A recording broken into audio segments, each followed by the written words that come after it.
자, 계속 진행해서 작업하겠습니다. 2교시. 자, 대칭 지오메트리와 우선 그 블렌드를 진행을 하기 전에 대칭에 대한 기능 설명을 하겠다고 했는데, 대칭 먼저 지오메트리를 한번 보도록 할게요. 대칭 지오메트리는 어떤 거냐면, 자, 이렇게 기능을 실행했을 때 보면은 그냥 객체 선택이 그냥 한 번만 선택이 되게끔. 그렇죠? 물론 객체가 뭐 여러 개다, 두세 개씩 된다 그러면 여러 개를 선택을 할 수도 있어요.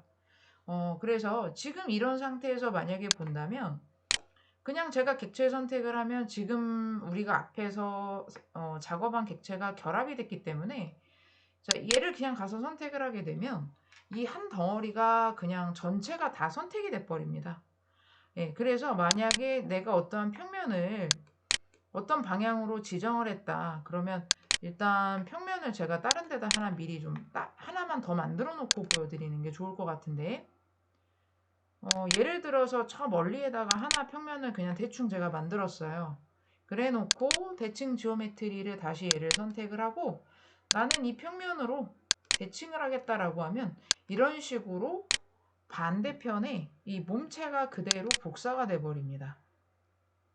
예, 이랬을 때 트리 구조상에서 봐도 대칭 지오메트리라고 하는 내역이 남게 되는 거죠.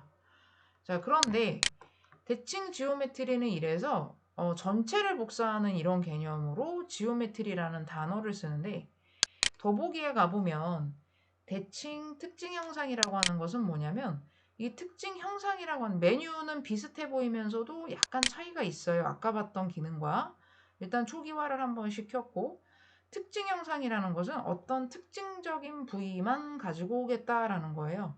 그러면 이렇게 가져다 대면 보시다시피 아까처럼 다 선택이 되는 게 아니라 어떤 부분들이 선택이 됩니다. 이렇게 형상이 되고 선택을 하다 보면 내가 선택하려고 했던 게 여기가 아닌데 하고 잘못 선택을 할 수도 있기 때문에 틀이 그 왼쪽에 탐색기를 보면서 정확하게 선택을 해주시는 것도 방법이에요. 만약에 저는 여기에서 첫 번째 돌출 4번이 지금 요 돌출한 부분 요 놈인데 클릭을 하게 되면 정확하게 걔 하나만 선택을 하는 거거든요. 그래서 평면 선택을 할 때 나는 YZ 평면을 기준으로 복사를 하겠습니다. 라고 하면 이 부위만 지금 선택이 돼서 들어오는 걸 알 수가 있겠죠.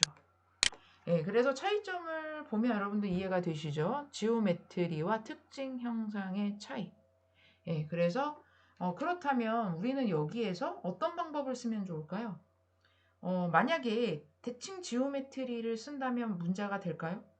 자, 한번 볼게요. 우선 작업했던 부분들은 다 취소하겠습니다. 원래 여기까지 작업한 상태로 놓고 대칭 지오메트리는 아까 여러분들이 봤던 것처럼 전체가 선택이 된다고 했었고 평면 지정을 YZ로 합니다. 이랬을 때 가운데 원통은 이미 있는데 같은 형상이 또 겹치게 될 거거든요.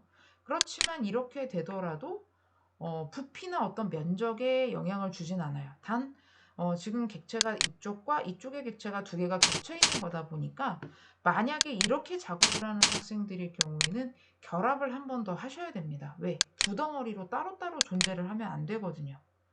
예, 이렇게 되면 합치기를 했을 때 제가 마우스를 이렇게 가져다 대도 하나의 객체로 선택이 돼야 됩니다. 근데 이렇게 됐을 때 저는 부분만 돼요. 이거는 의미가 없는 거고요.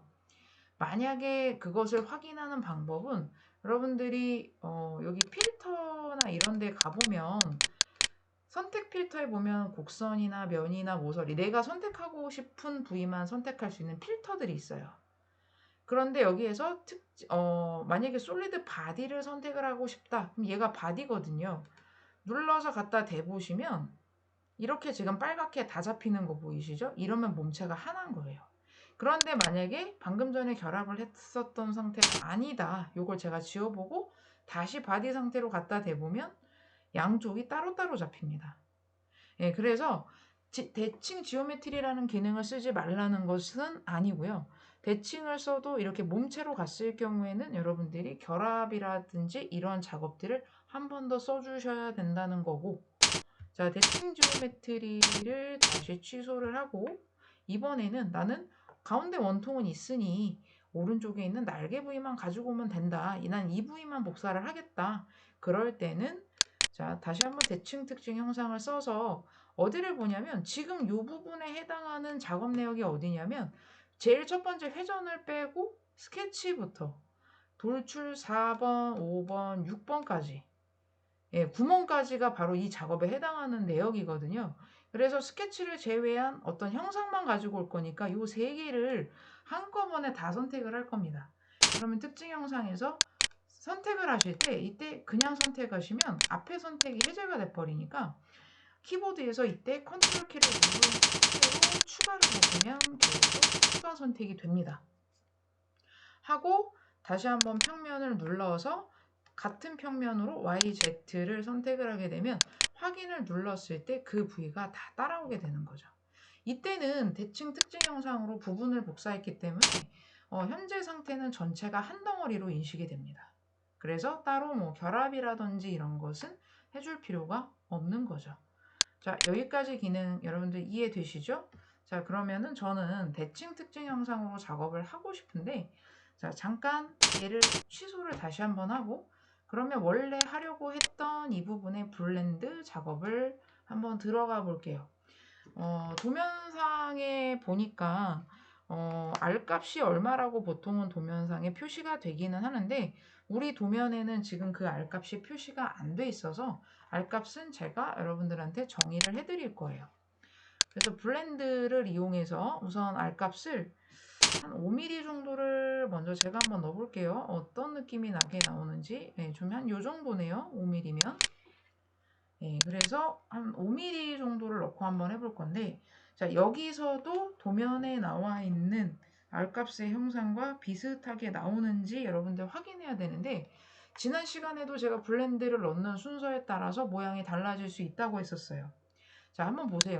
제가 먼저 모서리 블렌드를 만약에 예를 들어서 지금 여러분들이 보신 것처럼 제가 자, 이런 부분을 먼저 했다. 자, 양쪽에 이렇게 또 아이고 다 자꾸 딴 데가 잡히는데 자, 이런 부분들을 먼저 했다. 자, 일단 모서리는 한 번에 들어가시면 안 되고요. 자, 하고 일단 적용을 했을 때 이런 부분들을 먼저 알을 주게 되면 양쪽에가 모서리 라인이 조금 바깥쪽으로 이렇게 날개처럼 벌어져요. 벌어지면서 예, 위에 모서리를 그 다음에 들어가 보면 자, 이렇게 들어가 보면 예, 밑에도 한번 들어가 볼까요? 예, 위에도 들어가 볼게요. 들어가 보면 약간 요런 느낌이 나죠. 모서리 느낌이. 예, 그리고 만약에 저는 지금 한 번에 넣었지만 만약에 여기를 먼저 넣는다 했을 때 이렇게 넣으시는 경우는 끝에 모서리 부분이 너무 날카로운 느낌이 나요. 끝에가. 그쵸? 네, 그래서 다시 모서리를 물론 앞에서 넣어도 어느 정도 좀 보완은 되지만 이렇게 들어가면 모서리의 형태의 모양이 끝에가 뾰족하고 날카롭게 나오기 때문에 지금 도면에 나와 있는 모서리의 모양과는 좀 차이가 있어 보이긴 합니다. 그래서 간혹 작업을 할 때 그 과제를 제출을 하는 경우를 보면 이렇게 해서 제출을 하는 경우가 있어요. 그래서 이 모서리 좀 잘 보시고 지금 이 형태를 제가 사진을 한번 찍어 보도록 할 건데 캡처 도구를 이용해서 이 부분의 모서리를 한번 찍어 보도록 할게요. 찍고 잠깐 내려놓겠습니다. 자, 그러면 블렌드를 도로 취소한 다음 그럼 도면에 나오는 형태는 어떤 식이냐? 제가 이 앞에를 먼저 한번 넣어볼게요. 앞에를 먼저 넣으면 어떤 게 좋냐면 앞에를 일단 하나만 넣어봐도 알 수가 있는 게 자, 여기 부분을 넣게 되면 알이 안쪽으로 잡히기 때문에 아까처럼 날카로운 느낌이 안 납니다. 예, 그래서 여기를 먼저 놓고 예, 그런 다음에 다음 부분을 또 넣어볼게요. 자, 다음 부분은 이때 아이고 다시 자꾸 딴 데가 잡혀서 자, 그 다음에 알을 잡게 되면 요 알이 한 번에 디귿자 형태로 쫙 잡혀 버립니다. 아, 잠깐만요. 다시. 자, 이렇게 잡게 되면 한 번에 잡히죠. 적용을 또 한 번 합니다. 자, 그리고 나서 이제 안쪽의 라인 한 번에 잡히죠. 그럼 반대편도 적용을 해주고, 네, 그리고 바깥쪽을 마지막으로 선택을 하는 거죠. 자, 요렇게 했을 때, 자, 모양을 한번 아까 찍어 놓은 것과 비교를 해보면 요 모서리와, 그렇죠? 예, 요 모서리 부분에 차이가 있는 것을 알 수가 있습니다. 자, 그래서 순서가 중요하다라는 거. 예, 그래서 실제로 이런 데이터들이 여러분들이 이제 우리가 금형과인데, 금형 설계시에 이런 라운드 알값 부분들을 잘못 처리를 하게 되면 전혀 다른 모서리 형상이 나올 수도 있다라는 거에 주의를 하셔야 되겠죠. 자, 그래서 여기까지 이제 그 알 부분의 작업을 할 건데, 좀 지금 도면 이미지와 조금 알값의 크기가 좀 차이가 있어 보여서 블렌드를 제가 지금 총 5번을 넣었는데, 블렌드를 원래 제가 아까 5mm, 3mm가 들어갔나요? 네, 3mm가 들어갔었네요. 5mm가 좀 너무 커서 제가 지금 3mm를 넣었던 것 같은데, 이거를 이미지상은 한 2mm 정도는 줄여야지 더 비슷하게 나올 것 같다라는 느낌이 드네요. 그래서 더블 클릭을 해서 이 부분은 아닌데, 예, 여기 들어가 있네요. 8번은 지울게요. 잘못 작업한 거라서. 이 부분도 2mm, 예, 그 다음 것도 2mm, 예, 그리고 마지막 작업한 부분도 2mm로 수정을 마쳤습니다. 작업할 때 이렇게 요게 좀 비슷하겠네요. 그렇다면은 우리가 이제 반대쪽 부분을 다시 한번 이 부분의 특징적인 것만 가지고 가겠다라고 했을 때 대칭 특징 형상을 사용을 할 거거든요. 이때 형상을 선택을 해 주실 때 아까처럼 그러면 뭐 돌출에서부터 쉬프트 키를 마지막에 이렇게 누르면 한 번에 다 선택이 되기도 합니다. 그래서 이렇게 선택을 해 주셔도 좋고, 네, 그런 평면 선택을 할 때 YZ 평면 기준으로 돌리면, 자, 이런 식으로 대칭이 복사가 되죠. 그럼 알값 부위까지 다 따라오는 거예요. 예, 그래서 이런 식으로 방법을 잡으셔도 좋고요. 또는 선택하는 방법을 한 번 더 보여드릴 건데, 이때 대칭 특징 형상을 할 때 어차피 이 부분만 선택을 할 거잖아요. 그래서 화면에서 내가 선택하기 좋은 방향으로 딱 틀어놓고 여기서 드래그, 예, 이렇게 선택을 하셔도 선택이 되는데, 지금은 왜 선택이 안 되느냐면은, 자, 다시 보시면 대칭 특징 형상 해놓고 제가 아까 특징 형상을 선택을 할 때 이 필터 부분에 아까 솔리드를 한번 바꿔놨었는데, 예, 만약에 예를 들어서 작업을 할 때 여러분들이 이렇게 드래그를 해주실 때 지금 보면은 스케치밖에 선택이 안 돼요. 선만 선택이 되는 거죠. 그러면 여기에서 어떤 곡선의 곡선으로 하면 참 안 되죠. 여기에서 어떤 특징 형상 이런 걸 찍어서 이렇게 드래그를 해주셔도 그 부분만 선택이 가능합니다. 근데 지금은 필터 없음으로 일단 바꿔놓고 다시 한번 해볼게요. 드래그를 하면 계속 인식이 안 되고 있네요. 이렇게 해도 보통 되는 경우가 있는데, 이렇게 찍으면 또 이런 거는 넘어가지게 되긴 하거든요. 근데 드래그를 해도 이 버전 차이가 좀 있는 것 같은데 드래그를 해도 먹는 경우가 있습니다. 그걸 보여주려고 했는데 못 보여드렸네요. 자, 해서 그리고 마지막에가 에러가 좀 보이는 게 있네요. 억제됐다라고 나오는데, 자, 켜놓고 일단 뭐 형상에는 문제가 없는데 지금 뭔가 에러가 떠서 한번 지우고 다시 넣어볼게요. 얘만. 중간에 아까 한번 사이즈를 수정해서 그런 이유도 있을 것 같습니다. 자, 다시 넣고 지금은 괜찮아졌어요. 자, 하고 다시 한번 자, 특징 영상 해주고 돌출에서부터 쉬프트 블렌드까지 해서 평면을 YZ 평면으로 넘겨서 작업을 했습니다. 자, 여기까지 해서 이제 그 날개 부분은 작업이 다 됐고요. 이제 손잡이 쪽인데 도면을 보면은 손잡이 쪽은 자칫 잘못하시면 안 되는 게 지금 얘네들은 같은 높이인 바닥에서부터 돌출이 됐지만 손잡이는 조금 높이가 올라가 있는 상태에서 그려져 있어요. 물론 바닥에다 그려놓고 우리 지난 시간처럼 돌출해서 높이 조정을 하면 되기는 하는데 작업을 하다 보면은 또 헷갈릴 수가 있겠죠. 네, 그래서 작업을 할 때 이 부분을 먼저 높이를 좀 잡아놓고 하는 게 좋을 것 같아요. 자, 그래서 어디를 잡아서 작업을 할 거냐면 지금 자, 화면을 놓고 이 부분을 보시면 될 것 같아요. 요 위에서부터 밑에서부터 계산하는 것보다 지금 치수를 보면 위에서부터 계산하는 게 더 나니까 위에서부터 이 돌출이 된 높이까지의 값이 11mm예요. 그래서 요걸 기준으로 한번 작업을 해보도록 합니다. 요 위에 있는 높이가 되겠죠? 자, 그럼 다시 UGNX로 가서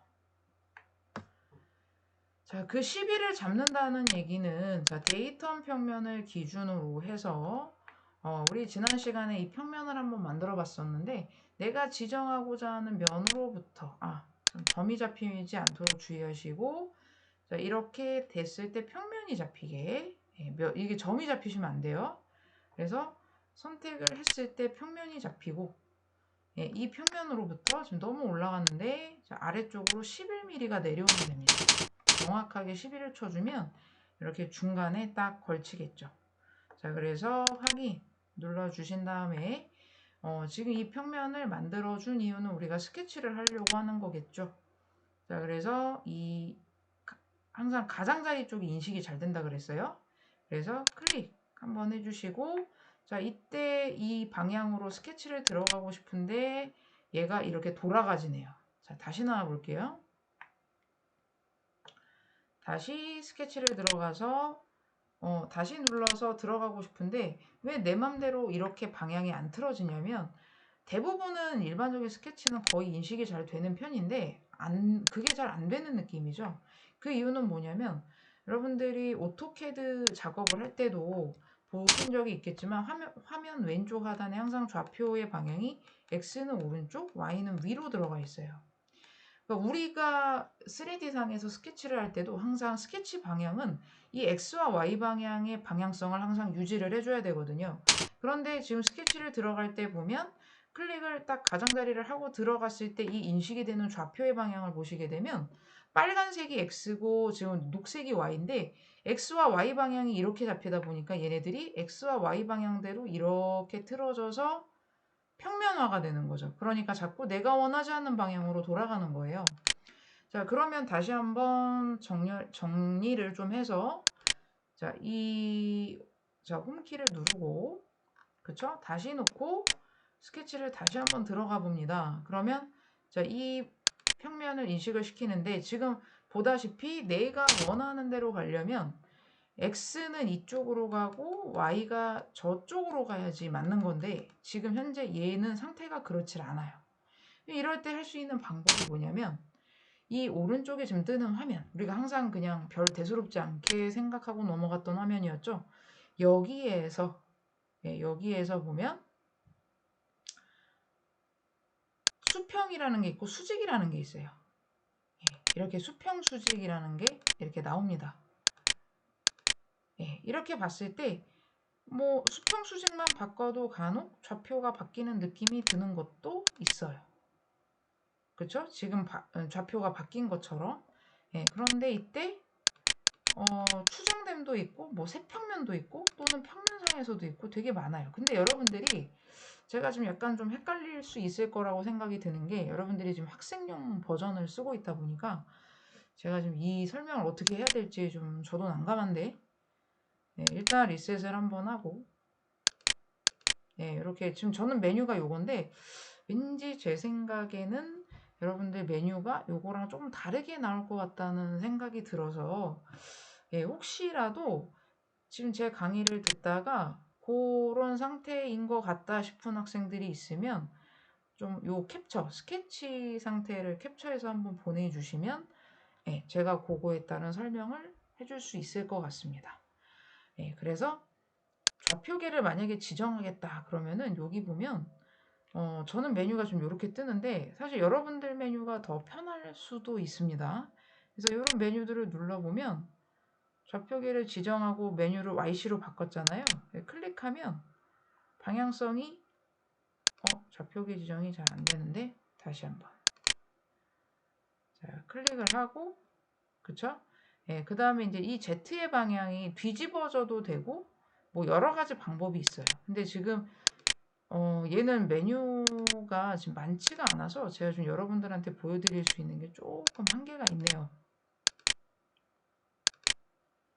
예, 아무래도 좀 다르게 잡아서 들어가야지 될 것 같은데 지금 제가 여러분들한테 설명해 주는 버전이 NX10인데 사실 NX 우리가 학과에서 사용하는 NX10 버전은 또 메뉴가 이렇게 안 나오거든요. 그래서 지금 설명을 어떻게 해줘야 될지 조금 난감합니다.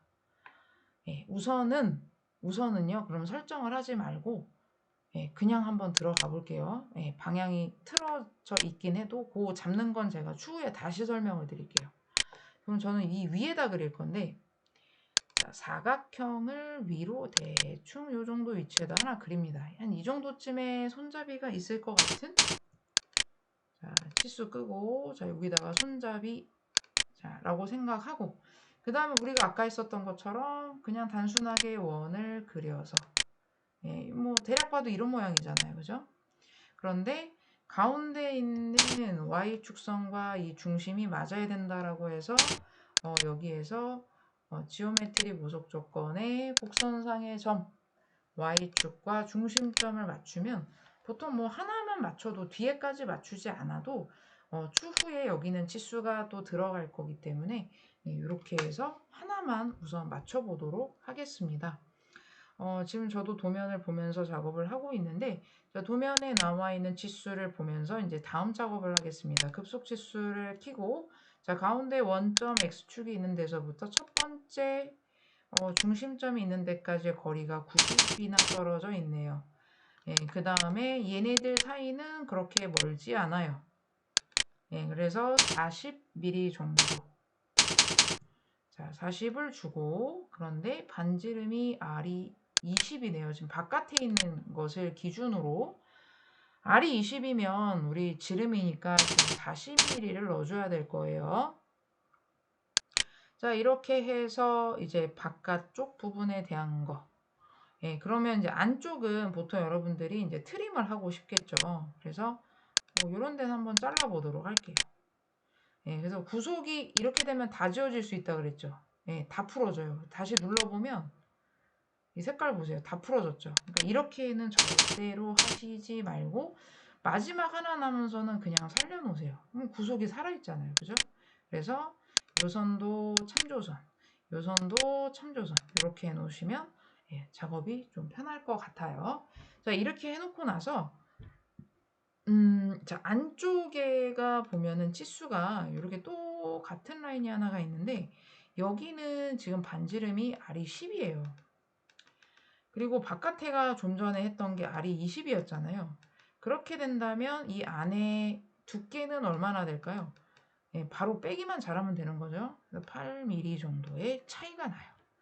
그러면 이제 우리는 이것을 이용해서 여기 스케치에 보면 옵셋 곡선이라고 있는데 이때 연결된 곡선 말고 접하는 곡선 왜냐면 직선에서 호로 빠지니까 접하는 곡선의 형태로 해서 곡선 선택을 하면 한 방에 다 선택이 됩니다. 이때 우리는 바깥으로 하면 더 커지니까 요놈을 끌고 반대쪽 예, 그쵸? 8mm 마이너스 방향으로 잡혀서 그대로 갈게요. 자, 이때 복사분의 수는 뭐 두 개를 해도 이렇게 나올 수 있는데 우리는 하나만 해서 확인을 하면 예, 이런 식으로 스케치 하나가 끝난 상태가 되는 거죠. 자, 그러면 이제 일단 이 부분만 예, 왜냐하면은 이 손목 손목처럼 이렇게 연결되는 부분 있잖아요. 여기. 예, 여기는 지금 높이가 달라요. 그래서 우선 여기다 그리지 않을 거고 스케치 종료를 합니다. 자, 이 상태에서 보면 이제 이 놈을 여러분들이 돌출을 해서 예, 그냥 여기는 다 돌출을 할 겁니다. 그래서 그냥 드래그로 한번 이렇게 선택. 딴 데가 같이 선택이 됐네요. 다시 한번 돌출해서 예, 아까처럼 이제 드래그를 다시 한번 시도를 합니다. 선택하는 거 말고 드래그도 가능합니다. 자, 근데 얘가 위로 돌출이 아니라 우리가 아까 제가 기준을 잡을 때 위에서 바로 얘 윗면 기준으로 잡아서 반전을 시켜서 아래쪽으로 할 건데 치수상에는 이 부분의 높이가 지금 20mm로 되어져 있어요. 20을 넣고 이렇게 된다면 지금 부울이 없음으로 나오는데 그럴 수밖에 없는 게 이 두 개의 덩어리가 떨어져 있는데 합치기가 되기는 어렵겠죠. 그래서 그냥 없음인 상태로 확인을 합니다. 예, 그럼 이제 여기에서 연결이 돼줘야 되는 게 아래쪽 요 바닥만 이렇게 연결이 되는 예, 이 부위가 생성이 돼야 되는 거죠.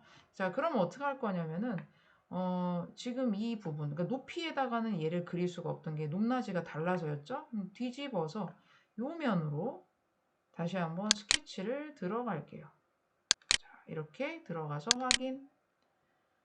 자, 이렇게 하게 되면 요 사이를 지금 우리가 연결을 시킬 거기 때문에 자, 어떻게 할 거냐면은 직선을 이렇게 잡힙니다. 끝점에서. 안으로 대충 너무 많이 들어오지 말고 대충만 잡으세요.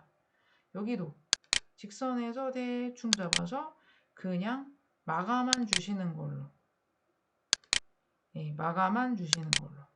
여기는 삐뚤어져도 되고 뭐 수직해도 되고 이 선은 크게 신경을 쓰실 필요가 없고 여기까지만 그립니다. 이 부분은 어차피 요 엣지가 있기 때문에 그대로 작업이 된 거죠. 자, 그러면 돌출을 실행했을 때 얘는 꺼주시고 일단 꺼주실 거고 켜야 되겠네요. 자, 얘를 자, 연결된 곡선으로 먼저 연결을 하시면 우선 디귿자 형태까지는 생성이 되고 그 다음 요 호의 부분만 선택을 할 겁니다. 그쵸? 근데 얘가 지금 선택이 되는 방향성이 막 각자 노네요. 그죠? 다시 한번 하겠습니다. 자, 연결 단일 곡선으로 할게요. 하나씩 잡을게요. 연결된 걸로 하고 자, 먼저 바닥에 엣지. 자, 호 엣지 잡았죠? 그렇게 하고 직선. 자, 이렇게 잡았습니다. 자, 잡고 나서 위로 돌출. 방향이 위죠? 이 부분의 두께가 얼마냐면 12mm.